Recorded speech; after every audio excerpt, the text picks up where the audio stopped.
Right, okay. I'm going to talk to you today about our journey in actually trying to use R with machine learning to come up with a probability of being predicted into the department in ED. So a bit about me, I've been using R for 5 years.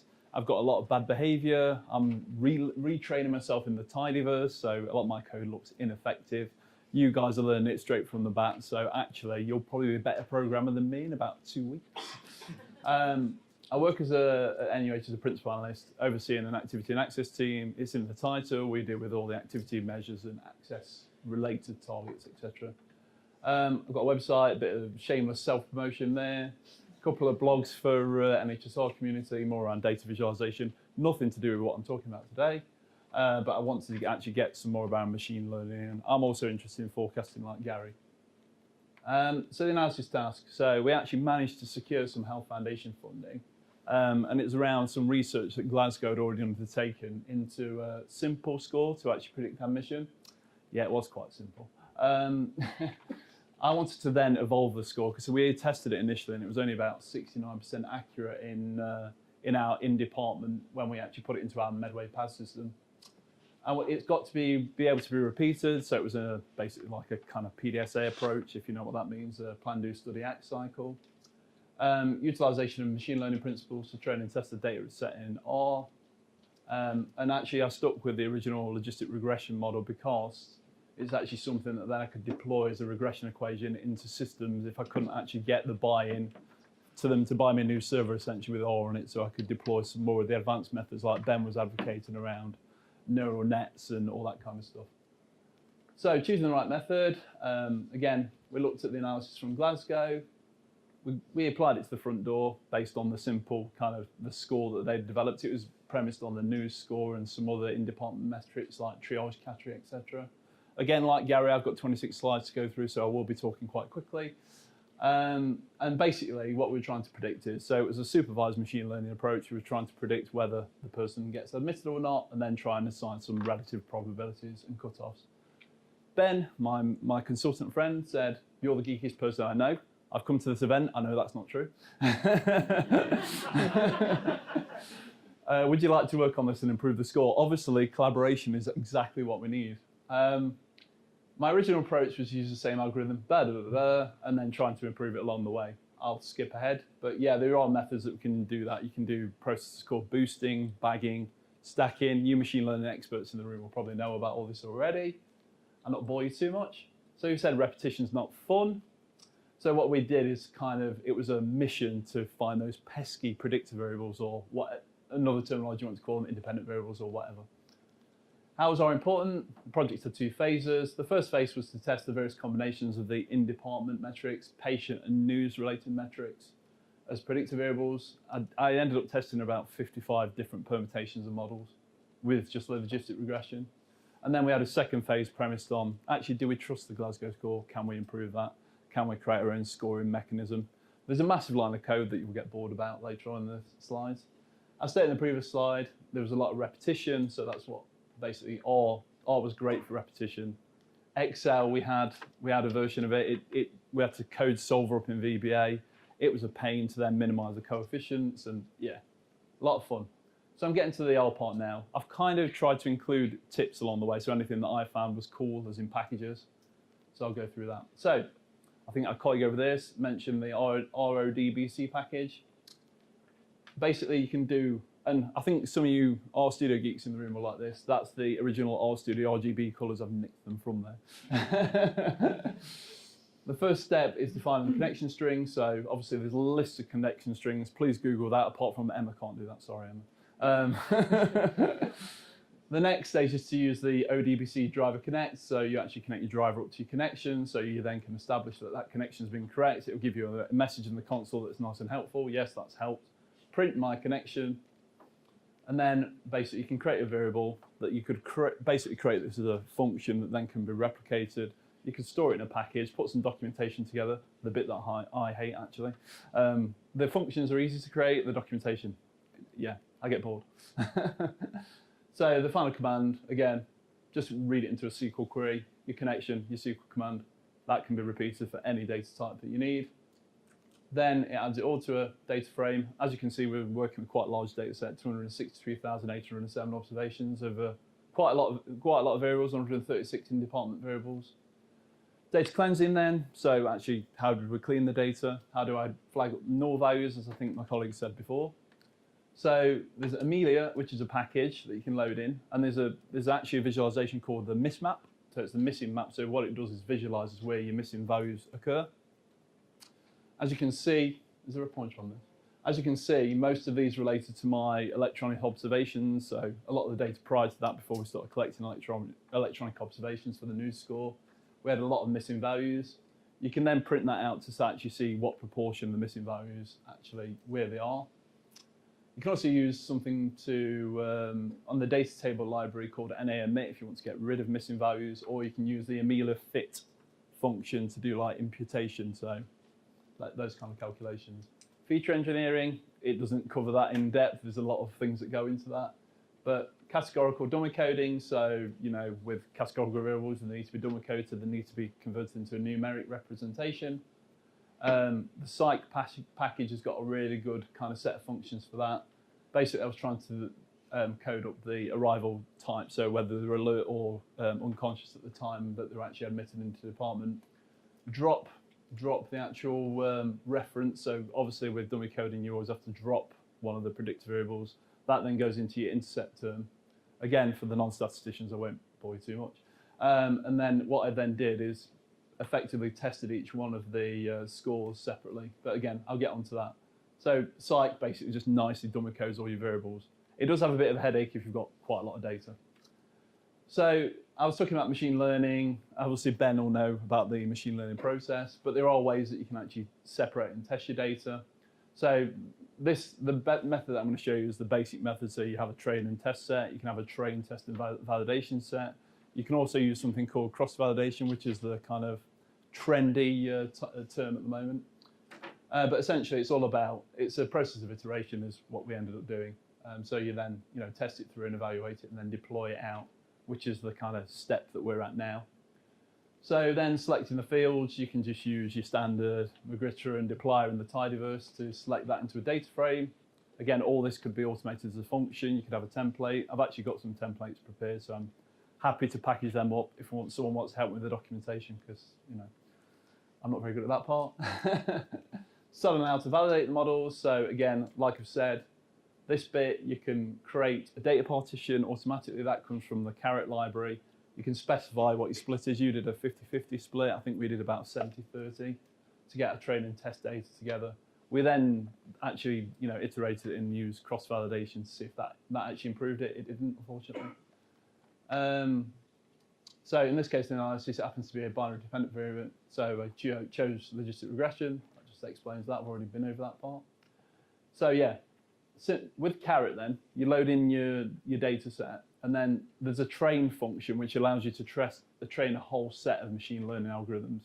Go onto the Caret list of algorithms, and I think I can't understand them all. You haven't got enough time to read what all the mathematics behind them are, but there's a massive list.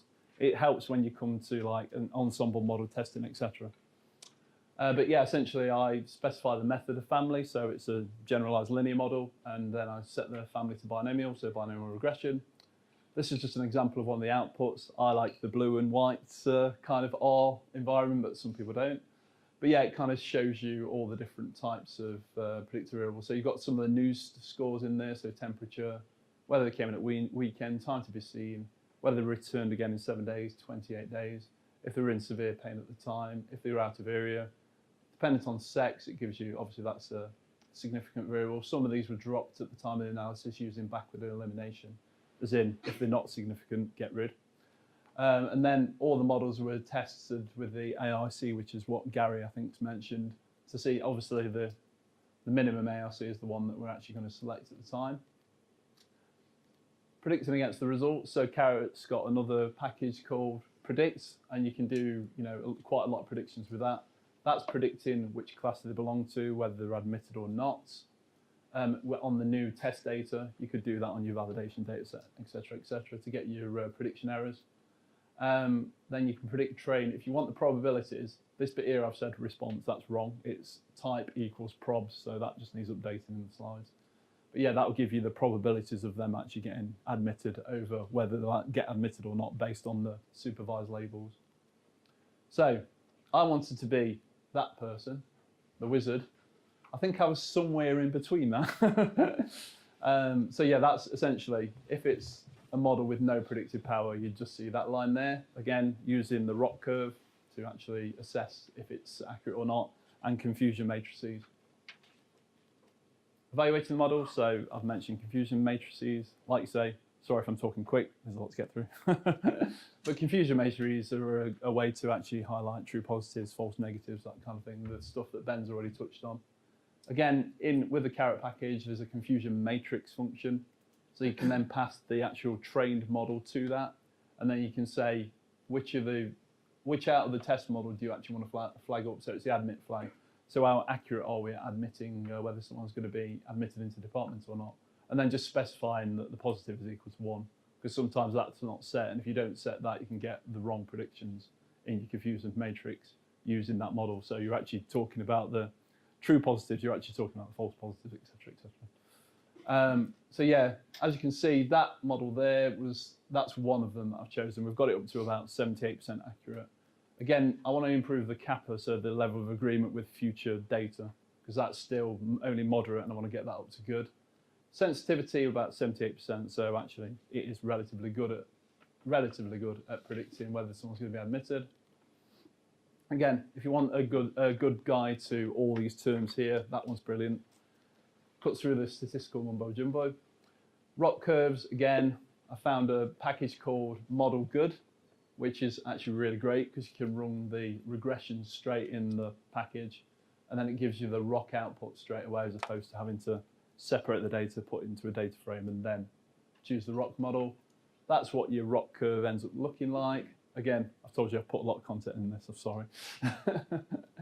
And then basically we just reiterated the models and worked with our senior stakeholders to just keep trying to understand which in-department metrics we needed to kind of add in, which ones were kind of giving us false predictions. And I think actually it's really important that you engage with your senior stakeholders straight away at the outset. Again, we've got it to about 78% out of those 53 models. And then what we've now done is submitted that to the Health Foundation with that grant funding. And I've also contacted the AMJ because they're quite interested in using the research that we've done. So I've wrote a draft paper at this stage, but I think that'll have to be iterated again. Again, just going on. How long have I got, Emma? Probably not long. So next was around, so I didn't trust the EWS score, so I wanted to understand which things out of the EWS score were more accurate in predicting whether someone would be admitted or not. So I run repeated logistic regressions, created an odds plot function, because I think for our senior stakeholders to try and make it easy to understand, like Gary's touched on there, that actually a visualization always goes down a lot better than lots of statistics on a page. And then it allowed me to evaluate the key components of each NEM score. So again, this is free. I'm not going to talk you through the whole complexity of the function, but it lets you essentially add in the trained model, so the outputs of the trained model, and it allows you to give the plot a title. Then it gives you the odds plot, so it gives you the actual likelihood in odds of someone being admitted for each one of these types. So obviously, who knew that if you actually came in by helicopter, you've got a very high chance of being admitted into the department? Who knew? He might have been telling them some things that they already knew, but actually some of these things around, they had a kind of presumption that the people who came in on the Medilink were more likely to get discharged. I don't know why, but as you can see, there are very few cases there. The error bars are massive, so I think we're only talking about a few patients out of the whole 286,000. So creating an odds plot, again, if you want to use that, that's another function you can use to just, for every iteration that you do, 1 minute. Okay, for every iteration you do, you can turn the graphical device on, you can plot the odds using that function, copy what's in the output as a PNG, set your working directory, turn the device off, then that'll basically, for every model that you've got, create about 50 different versions of that odds plot. Again, what I ended up doing then was a massive bit of code using the model output to develop my own scoring mechanism. This can then be deployed into a server if it's got connectivity to R, which we're currently negotiating at the moment. But basically, I've kind of hacked the comorbidity score a little bit and assessed how accurate that is then at predicting admission. As you can see, some things like suppressed oxygen, triage, arrival, temperature, inspired oxygen, systolic BP, referral, if they've been referred by different sources, the time of admission all play key roles. Whether they're alert or not at the time of admissions isn't actually as predictive as we thought, and day of the week actually is not as predictive as I thought. That was a surprise to me. So the model deployed currently, and this is going to be for all you shiny proponents. See, we've got ClickSense in our kind of trust, so that's the thing that we're bought into, and I'm currently negotiating whether we can integrate R with that. But essentially, the next step would be some kind of creation of alerts based on that tool, based on each one of the patients, continue to improve the machine learning accuracy methods through ensemble learning and stacking and all that kind of machine learning garb. The next steps, again, exploring different algorithms, ensemble learning. I've put you a link there in case you've never heard of that term. But essentially, it's a way that you can get weak learners to become very strong learners in machine learning terms. I need to agree a budget. I need to go through the formal request of actually procuring a server with our ICT department, getting that embedded, and like you say, that's going to take some while. But I love R. I've been programming it for quite a long time. I love it for its versatility. I'm a bit like a kid in the sweet shop when it comes to R. Again, it is a tool, but actually it's a really strong tool at the moment. So yeah, hopefully that was interesting. Sorry, I've had to rattle through it in the time. That's the trouble, and let's join the R revolution.